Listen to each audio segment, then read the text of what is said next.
The shuttle raced away from the Valiant, and Sophie pushed the engines as hard as she dared, and the countdown continued in Pete's voice,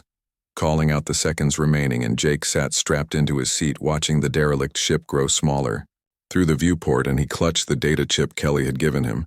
and wondered if the crew would feel pain when the end came, or if it would be instant and merciful, and he prayed it would be the latter.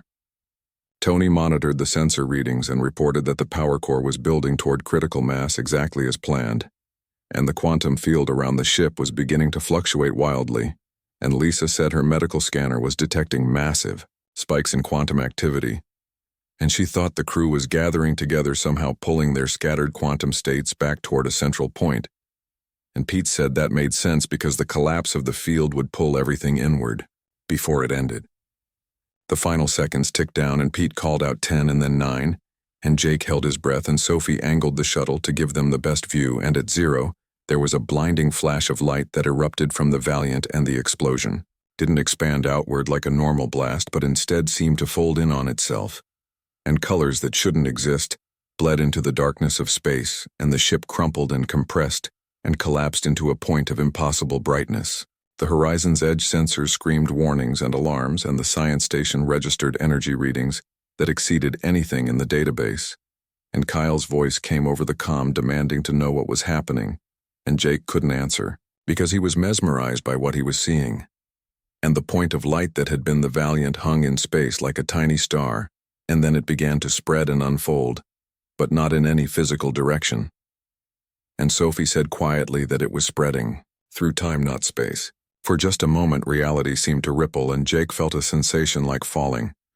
and his vision blurred, and he saw multiple versions of himself sitting in the shuttle and standing on the bridge of the Valiant and floating in space and lying in bed as a child, and he saw infinite possibilities spreading out like a web, and then everything snapped back to normal, and the light was gone, and the Valiant was gone, and only cooling debris remained where the ship had been. But Sophie gripped the controls, and her voice was shaking, and she said she had seen something else, and she described how in the moment of the explosion, she had seen the crew of the Valiant standing together in the void, and they had been solid, and whole and real, and they were smiling and waving goodbye, and their forms had dissolved not into nothing but into a soft, gentle light that felt like peace, and Jake believed her because he had seen it too. The shuttle docked with the Horizon's Edge, and the team removed their helmets and breathed recycled air that tasted stale after hours in the suits. And Kyle was waiting for them in the docking bay, and his face was dark with anger, and he said, Jake had just destroyed the most important scientific discovery in human history, and that there would be consequences and investigations, and Jake said he understood and accepted whatever punishment came, and Kyle shook his head in disgust and walked away. Jake went directly to his quarters and sat at his desk and held the data chip and stared at it for a long time before finally inserting it into his computer, and the files contained detailed personnel records for 147 crew members, and each record included photos and service histories and personal information, and Jake read through them all and learned about the people who had been trapped aboard the Valiant, and he saw smiling faces and proud families and dreams that would never be fulfilled. There was Lieutenant Kelly Wright, who had graduated top of her class from the academy and loved classical music and wanted to explore the farthest reaches of space. And there was Admiral Frank Coleman, who had 3 children waiting for him on Earth and who had been chosen to command the Valiant because of his steady leadership and brilliant tactical mind. And there was Ben Foster, who had been engaged to be married when the mission launched, and whose fiancée had waited 10 years before, finally accepting that he was never coming home. Jake read every single file and committed their names to memory, and he created a memorial document that told their story without revealing the classified details of the quantum drive, and he wrote about brave explorers who had pushed the boundaries of human knowledge and who had paid the ultimate price, and he made sure their sacrifice wouldn't be forgotten. And when he finished, it was late, and his eyes hurt, and his heart was heavy, but he felt he had kept his promise to Kelly. The inquiry began 2 days later, and Jake was confined to quarters while investigators from Central Command interviewed every member of the boarding team and reviewed all sensor data and recordings and demanded explanations for why he had destroyed valuable technology without authorization. And Jake answered their questions honestly and completely, and never tried to justify or excuse his actions, and he simply said it had been the right thing to do. Sophie testified about what she had seen and experienced aboard the Valiant, and she described the ghosts and the quantum effects, and the crew's suffering, and the investigators were skeptical, and suggested she had been affected by stress or equipment malfunction,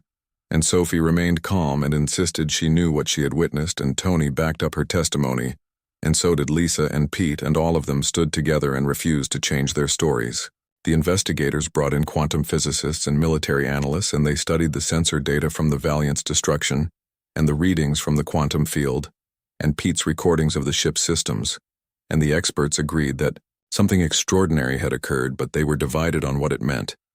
And some said the quantum drive could have been studied safely, and others said Jake had been right to destroy it, and the debate raged for weeks. Central Command finally made their decision,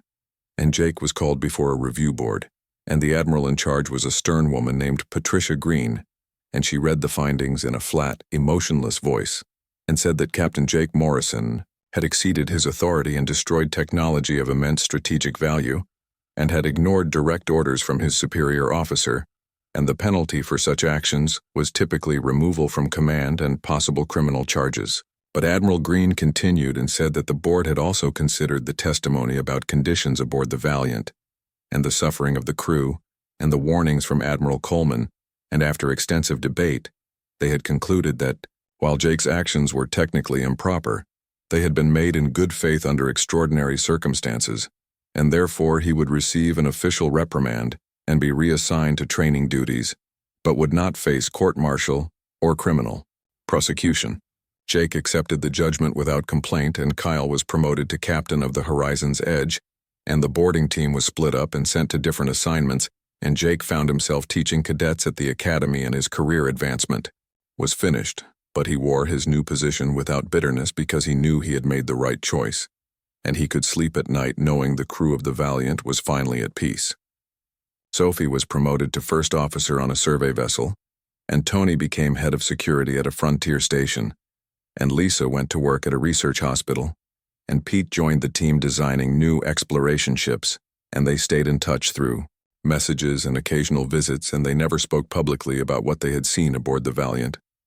But among themselves they shared their memories and their certainty that they had witnessed something beyond normal human experience.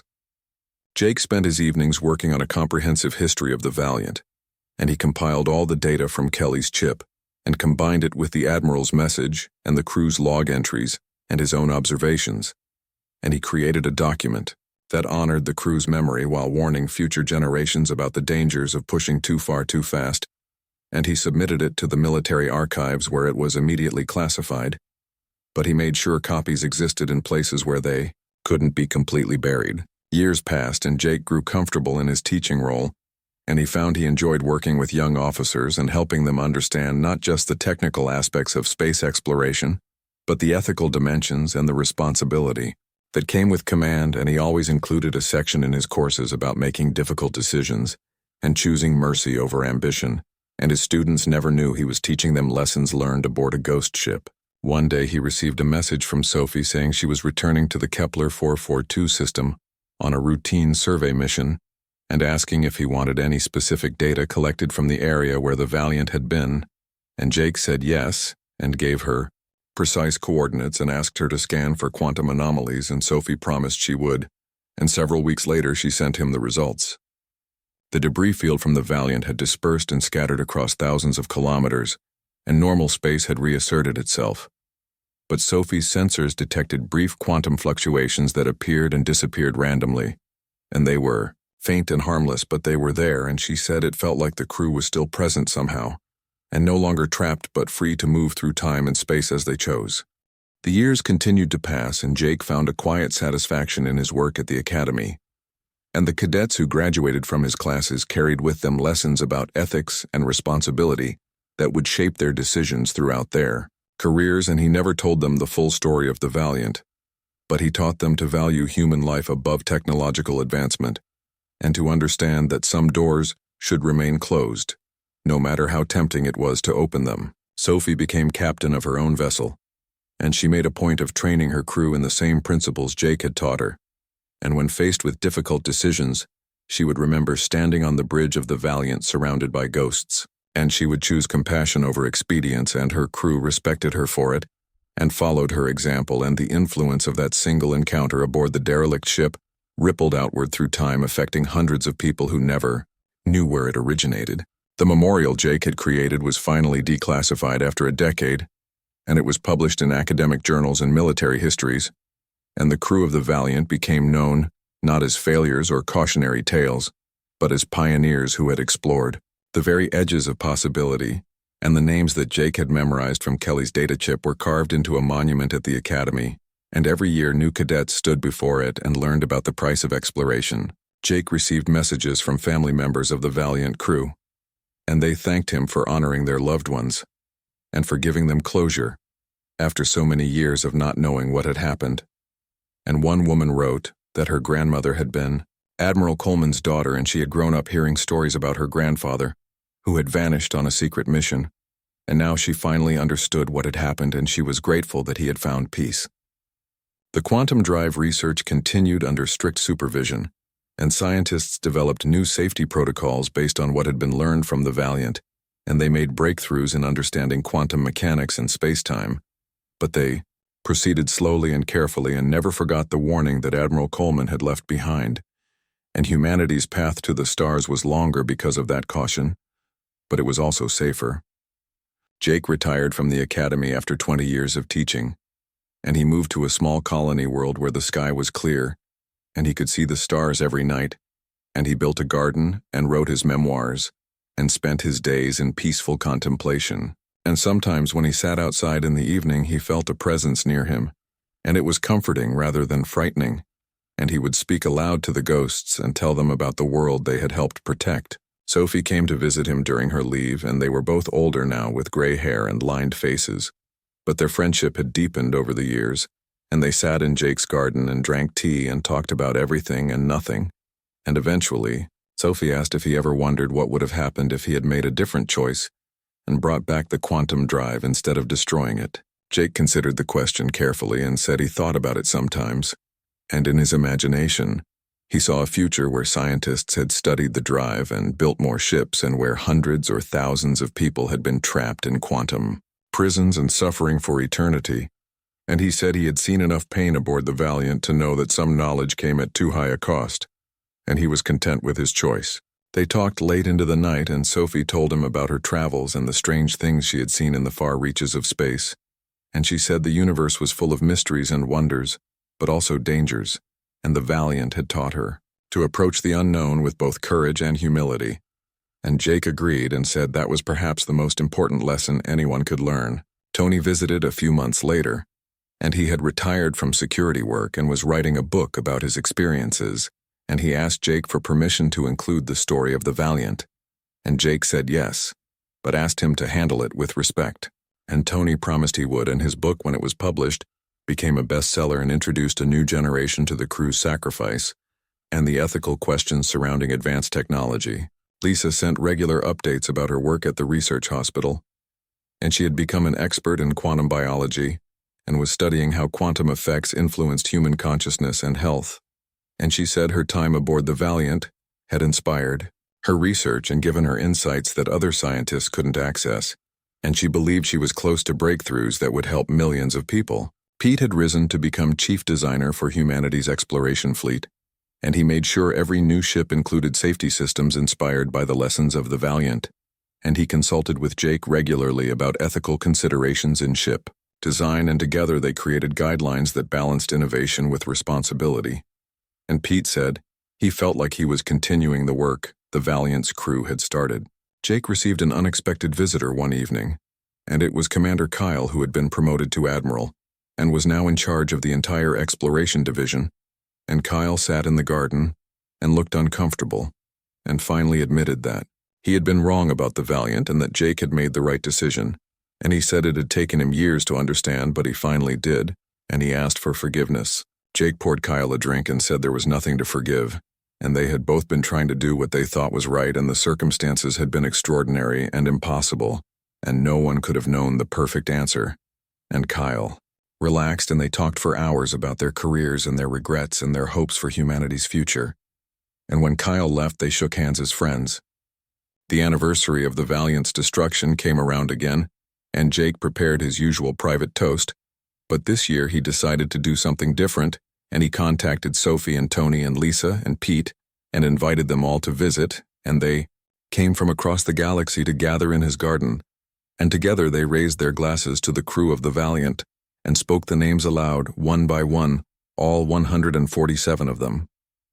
As they spoke the names, the air seemed to shimmer, and Jake felt presences gathering around them, and he knew the crew was there, listening and witnessing and approving. And when they finished, Lisa said quietly that her quantum sensors were detecting anomalies, and Sophie said she could feel them too. And Tony smiled and said they had come to say goodbye, and Jake understood that this was closure for everyone. The presences faded slowly and gently, and as they did, Jake felt a sense of completion and finality that he hadn't felt before, and he knew somehow that the crew of the Valiant had finally moved on completely and were no longer bound to this reality, or this timeline, and they were free in ways that living humans couldn't comprehend, and he was happy for them. His friends stayed for a week, and they shared meals and memories and laughter, and they talked about their lives and their families and their dreams. And Jake realized how fortunate he was to have found such companions and to have shared such an extraordinary experience with them, and he knew that the bond they had formed aboard the Valiant would last the rest of their lives. After everyone left, Jake returned to his routine, but something had changed, and he felt lighter and more at peace than he had in years, and he continued his work on various projects and his writing and his garden. But he also made time for joy and for living fully in the present moment, and he thought the crew of the Valiant would have approved of that. He received a message from the Academy saying they were establishing a new ethics center named after him, and dedicated to teaching future officers about the moral dimensions of exploration and command. And Jake was honored but also embarrassed, and he insisted they name it after the Valiant crew instead, and after some discussion they agreed to call it the Valiant Memorial Center for Ethics and Exploration. The center became a model for similar institutions across human space, and every officer in the fleet went through training there and learned about the balance between ambition and wisdom, and the importance of choosing humanity over technology. And Jake visited occasionally to give lectures, and he was always moved by the earnest faces of young cadets eager to learn and to do better than previous generations. Sophie was appointed to oversee first contact protocols, and she implemented guidelines that emphasized caution and respect for alien species, and she credited the lessons of the Valiant for teaching her that rushing forward without understanding consequences could lead to disaster, and her protocols saved countless lives and prevented numerous conflicts. The quantum research program achieved its goal of safe, faster-than-light travel without using the dangerous quantum drive design, and instead they developed a different approach based on stable wormhole generation, and it took 30 years longer than using the Valiant's technology would have. But no one was trapped in quantum superposition, and no one suffered, and humanity spread slowly and carefully across the galaxy. Jake grew very old and his body weakened, but his mind remained sharp, and he spent his final years organizing his papers and his memories and ensuring that the story of the Valiant would be preserved accurately and completely, and he wrote letters to his friends and his students thanking them for being part of his life and for helping him make sense of an impossible experience. Admiral Coleman's face on the view screen showed the weight of impossible years, and his eyes held a sadness that went beyond anything Jake had ever seen in another human being. And the Admiral continued speaking and said that the crew of the Valiant had tried everything to escape their quantum prison, and they had attempted to reverse the drive and to overload it and to simply destroy the ship. But nothing had worked, because they were no longer bound by normal causality, and every action they took seemed to loop back on itself and create new branches of possibility that only made their suffering worse. He explained that the quantum field didn't just affect the ship, but affected the crew themselves on a fundamental level, and their consciousness had been split across infinite timelines and spread through past and future simultaneously, and some crew members existed in hundreds of different states at once, and they could remember futures that hadn't happened yet and past that had never been, and the human mind wasn't designed to process that kind of information, and many had gone insane. From the weight of infinite memory and infinite possibility, the Admiral's voice grew quieter, and he said that he was recording this message during one of the rare moments of clarity, when the quantum fluctuations were at their lowest, and he didn't know if this version of himself would even finish speaking. or if he would dissolve mid-sentence like so many other attempts, and he said the crew had held on for as long as they could and maintained their posts and tried to be the officers and explorers they had trained to be. But after 200 years of subjective time, they were ready for it to end. Jake watched as the Admiral leaned closer to the camera, and his expression became intense and urgent, and he said that anyone who found the Valiant must understand one critical thing, which was that the quantum drive could never be used again and could never be studied or replicated, and the technology was too dangerous and humanity wasn't ready for it and might never be ready for it, and the price of faster-than-light travel through quantum means was too high. And he begged whoever was watching to destroy the ship and end the crew's suffering and prevent anyone else from making the same mistakes. The Admiral explained that the quantum drive was self-sustaining, but it could be disrupted by overloading the ship's power core and causing a cascade failure that would collapse the quantum field. And he provided specific instructions for how to set the charges and where to place them, and he said the explosion would need to be precise and coordinated, and if done correctly, it would fold the quantum bubble in on itself and erase the Valiant from space-time, and finally, give the crew the peace they deserved. His final words were addressed directly to the camera, and he said that if anyone was watching this, then they were the ones, and they were the timeline where help had finally arrived. And he thanked them in advance for their courage and their mercy, and he saluted, and the screen went dark and the bridge fell silent. And Jake stood staring at the blank view screen, feeling the weight of an impossible decision settling on his shoulders. Sophie was the first to speak, and she asked if they were really going to destroy the ship, and Jake said he didn't know yet, and he needed to think, and Pete pointed out that the quantum drive represented a technological breakthrough that could revolutionize space travel, and that billions of credits had been spent over the years trying to achieve what the Valiant had accomplished. And Tony added that their orders were to investigate and report back, not to make unilateral decisions about destroying valuable assets. But Lisa said quietly that the Admiral had been right about one thing, which was that the crew was still suffering, and her medical scanner could detect their quantum states fluctuating and fragmenting, and she said it looked like constant pain, on a level that normal humans couldn't even comprehend. And she asked them to imagine being torn apart and put back together over and over for 200 years, and never being allowed to die or rest, and Jake felt his stomach turn at the thought. The bridge began to fill with ghostly figures, and they appeared one by one at their stations, and they looked at the boarding team with expressions of desperate hope, and Jake recognized the woman Sophie had seen earlier, and she was standing near. The tactical consul and Lieutenant Ben Foster materialized near navigation, and dozens of other crew members faded into view, and they were all watching and waiting. And Jake realized they had been listening to the Admiral's message along with him, even though they had probably heard it thousands of times before. A young woman stepped forward, and her form was more solid than most of the others, and she introduced herself as Lieutenant Kelly Wright, and she was the one who had written the log entry Pete had found, and she thanked them for coming and for listening. And she said the crew had been waiting for so long and hoping that someone would find them and hear their story. And Jake asked her how many timelines she had lived through, and she smiled sadly and said she had stopped counting after the first 100,000. Kelly explained what life aboard the Valiant had become, and she said they experienced time non-linearly and could see all possible futures spreading out before them like branches on an infinite tree. And in most timelines, the boarding team had already left or had tried to salvage the quantum drive or had simply fled in terror. And in a few precious timelines, they had stayed and listened and made the choice that needed to be made. And she said this timeline felt different somehow, and felt more real and more solid, and she hoped that meant it was the right one. Sophie asked if the crew could be saved and if there was any way to reverse what had happened to them. And the ghosts looked at each other with expressions of ancient grief, and Kelly shook her head and said there was no saving them, and they weren't really alive anymore in any meaningful sense, and they were echoes and reverberations of people who had once existed, and the only mercy left was to let them finally end. And Jake felt his throat tighten because he knew what he had to do but dreaded doing it. Jake activated his comm and contacted the Horizon's Edge, and Commander Kyle answered immediately and asked for a status report, and Jake took a deep breath and began explaining what they had found, and he described the quantum drive and the crew's condition and the Admiral's message. And as he spoke, he could hear the excitement in Kyle's voice because this was the kind of discovery that changed everything. and made careers and rewrote the history books. Kyle said they needed to secure the ship and bring back the quantum drive intact, and that a salvage team could be assembled within hours, and that Central Command would want to study every aspect of the technology.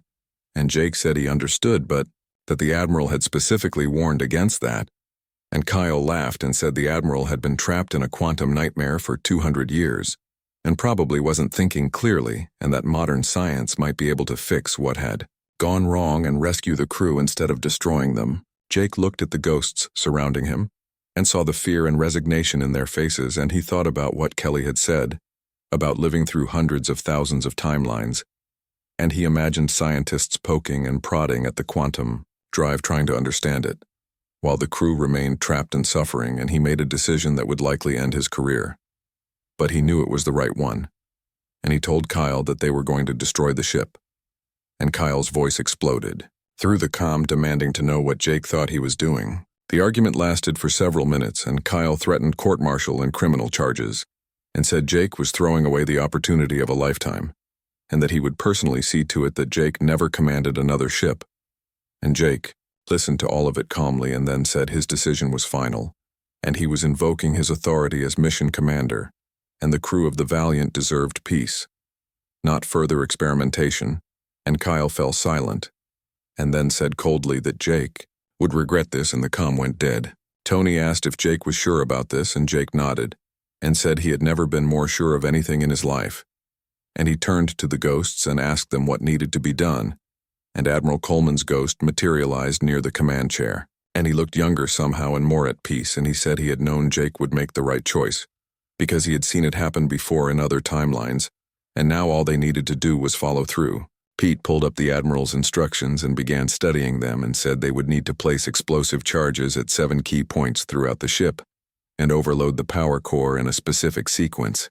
and the timing would need to be perfect, within microseconds, or the quantum field wouldn't collapse properly and might even expand. And Tony said he would handle the charges, and he had enough experience with demolitions to make it work. The crew spent the next hour preparing, and Tony moved through the ship placing charges exactly where the Admiral's instructions indicated. And Pete worked on the power core controls, setting up the overload sequence, and Lisa recorded everything on her scanner, creating a detailed record of the Valiant and its crew, so their story wouldn't be completely lost. And Sophie stayed on the bridge with Jake and helped coordinate everything.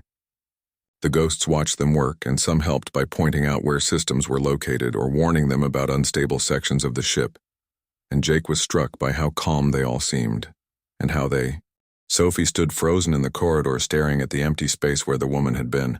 and her heart was pounding so hard she could hear it in her ears, and she tried to speak, but no words came out. And Jake moved up beside her and put a hand on her shoulder and asked if she was okay, and she nodded slowly, but her hands were shaking, and she told him what she had seen and what the woman had said, and the word finally echoed in her mind like a prayer or a curse. And Tony swept his weapon across the corridor, but there was nothing there, and no heat signature, and no indication that anyone had been standing there moments before. Lisa ran her medical scanner over the area, and the readings spiked wildly, showing organic traces that shouldn't exist, and then they faded away completely. And she checked the scanner, thinking it was malfunctioning, but the device reported all systems normal, and Pete examined the walls and floor, looking for some kind of holographic projector that might explain what Sophie had seen. But there was nothing. And the technology on this ship was old and basic, and couldn't produce the kind of realistic projection that had appeared. And Jake made the decision to continue toward the bridge, because whatever was happening on this ship, the answers would be there. They moved deeper into the Valiant, and the emergency lights continued to flicker, creating pools of illumination in the darkness, and the shadows between them seemed thick and heavy, as if the darkness itself was alive and watching them and more. Personal effects littered their path, and they saw family photos on walls and books left open on tables, and a child's drawing taped to a door showing a smiling family under a bright sun. And Jake wondered how many children had been aboard this vessel and what had happened to them all, and the thought made his chest tight. The voices came again, but this time from all around them, and they spoke in different tones and pitches, and some were male, and some were female, and some sounded young and frightened, and they were all talking at once, creating a confusing babble of sound that made it impossible to understand individual words. But the overall feeling was one of desperation and warning and pleading. and Sophie told everyone to keep moving, and not to stop no matter what they heard, and her voice was steady. Despite the fear she felt, Tony called out that he saw something ahead, and they all looked, and there were figures moving in the darkness just beyond the range of their lights, and the shapes were human but indistinct, and they seemed to flicker and phase like bad reception. On a video feed, and Jake ordered everyone to stay close and keep their lights on, and they continued forward, and as they got closer the figures didn't run or hide, but instead turned to look at them, and their faces were sad and tired and filled with something that looked like hope. Pete stopped at another maintenance panel, and this time he managed to pull up a partial ship's log, and the entries were scattered and out of order, but they told fragments of a story, and one entry from someone named Lieutenant Kelly Wright described how the quantum drive had activated during a test run, and how reality had started to break down around them, and how crew members had begun to see multiple versions of themselves, and how time had stopped making sense. And the entry ended abruptly, in the middle of a sentence, as if the person writing had simply ceased to exist. Another log entry from the ship's chief engineer described attempts to shut down the quantum drive, but every time they tried, the ship's systems would reset,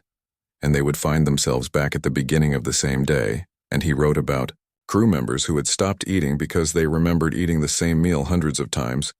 and he wrote about people who had gone mad, trying to understand what was happening to them. And the entry was dated 2089, but it referenced events from 2156, and Jake felt his understanding of reality starting to slip. Lisa examined more of the organic traces, and her scanner showed something impossible, which was that the traces were somehow existing in multiple states simultaneously, and she tried to explain it to the others, but the words didn't make sense even as she said them. And it was as if the crew of the Valiant had become quantum particles themselves, suspended between existence and non-existence, and neither fully alive nor fully dead. And Pete suggested they were looking at the results of a quantum superposition event on a massive scale. They reached a junction where 3 corridors met, and in the center stood a man in a uniform, and he was more solid than the other figures they had seen. And he looked directly at Jake and spoke in a clear voice and told them that they were expected, and that the crew had been waiting a long time for someone to find them. And Jake asked who he was, and the man said his name was Lieutenant Ben Foster, and he had been the navigation officer. And Jake asked how long he had been here, and the man smiled sadly and said that time didn't work the same way anymore, and that he had been there for 200 years, and also for 5 minutes, and also forever. Sophie asked Ben what had happened to the ship, and the lieutenant's form flickered and became translucent. And he told them that the Valiant had been humanity's first attempt at faster-than-light travel using a quantum drive that folded space and time, and they had succeeded beyond their wildest dreams, but the success had come with a terrible price. And the drive had torn holes in reality, and the crew had fallen through those holes and become trapped between moments and spread across every possible timeline simultaneously. And now they existed everywhere and nowhere, and in every when and never. Tony wanted to know if there were any survivors, and Ben laughed, but it was a hollow sound without humor, and he said they were all survivors, and they were all dead, and they were both, and neither. And Sophie felt her head starting to hurt, trying to understand. And Ben seemed to notice and apologized and said that human brains weren't designed to comprehend what had happened to them, and that even the crew themselves didn't fully understand their own existence anymore. And all they knew was that they were trapped, and had been trapped for a very long time. Jake asked if there was a way to help them, and Ben's expression became hopeful and fearful at the same time, and he said there was, but it would require a difficult choice, and he couldn't tell them more because he had already said too much, and if he revealed what needed to be done, then they might not do it, and the timeline would shift, and they would be having this conversation again for the 1000th time. And he begged them to continue to the bridge and to listen to Admiral Coleman's message and to please make the right choice this time. The lieutenant vanished, and the corridor was empty again, and the team stood in silence processing what they had just learned. And Lisa said quietly that they were dealing with something far beyond normal science. And Pete agreed, and added that the quantum drive was still active somewhere on the ship, and still generating the field that kept the crew trapped. And Tony asked if that meant the ship was dangerous, and Jake said yes, but they had come this far, and they needed to see it through. And Sophie nodded and checked her weapon, and they continued toward the bridge. More figures appeared as they walked, and some reached out as if to touch them, but their hands passed through the team's suits without making contact. and some figures spoke to them and told them fragments of their stories. And one woman said she had a daughter waiting for her back on Earth, and she asked if Jake could send a message and let her know what happened, and Jake promised he would, and the woman smiled and faded away. And he wondered if that daughter was even still alive after 200 years. They passed through a mess hall where dozens of ghostly crew members sat at tables eating food that wasn't there, and going through the motions of conversations they had held centuries ago. And some of them looked up as the team passed, and their eyes were empty and lost, and Jake realized that not all of the crew had maintained their awareness like Ben and the woman Sophie had seen, and some had become trapped in loops repeating the same actions over and over for eternity, and the thought of that kind of existence made him feel sick. Pete stopped them at a sealed door, and his scanner showed massive energy readings beyond it, and he said the quantum drive was behind that door and still running at low power, and Jake asked if it was dangerous, and Pete said he honestly didn't know, but the readings were unlike anything he had ever seen, and the energy signature seemed to exist in multiple dimensions simultaneously, and Lisa added that they should avoid that section entirely because her medical scanner was showing lethal radiation levels that fluctuated in and out of detectability. They took a different route and finally reached the bridge, and the door was already open as if waiting for them. And they stepped inside and saw a large command center with consoles arranged in a semicircle around a captain's chair, and the main view screen was dark but flickered with occasional bursts of static.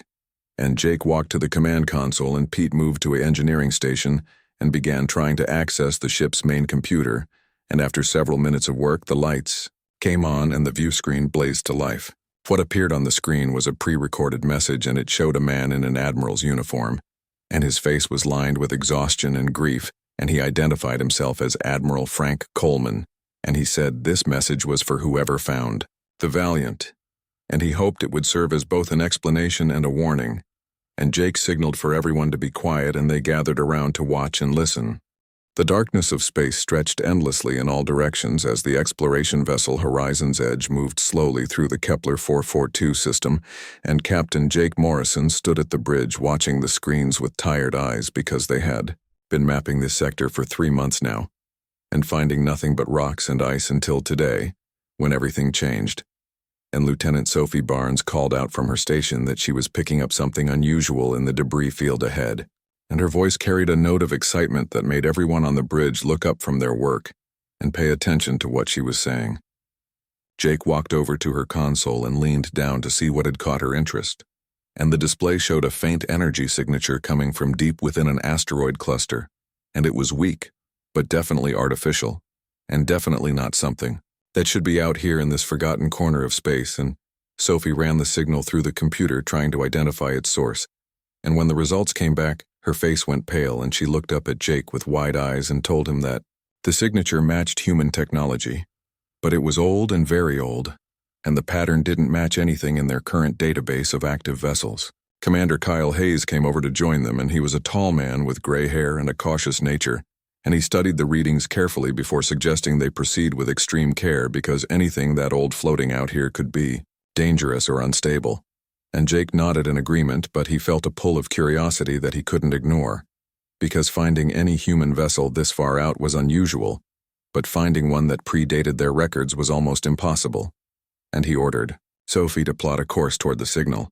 and the ship changed direction smoothly as the engines hummed with power. As they got closer, the sensors began picking up more details, and the object was large and much larger than their own ship, and it was wedged between 2 massive asteroids, as if it had crashed there and been frozen in place for a very long time. And Danny Price, the chief engineer, whistled low when he saw the size readings, and commented that whatever it was had been built for serious deep space work,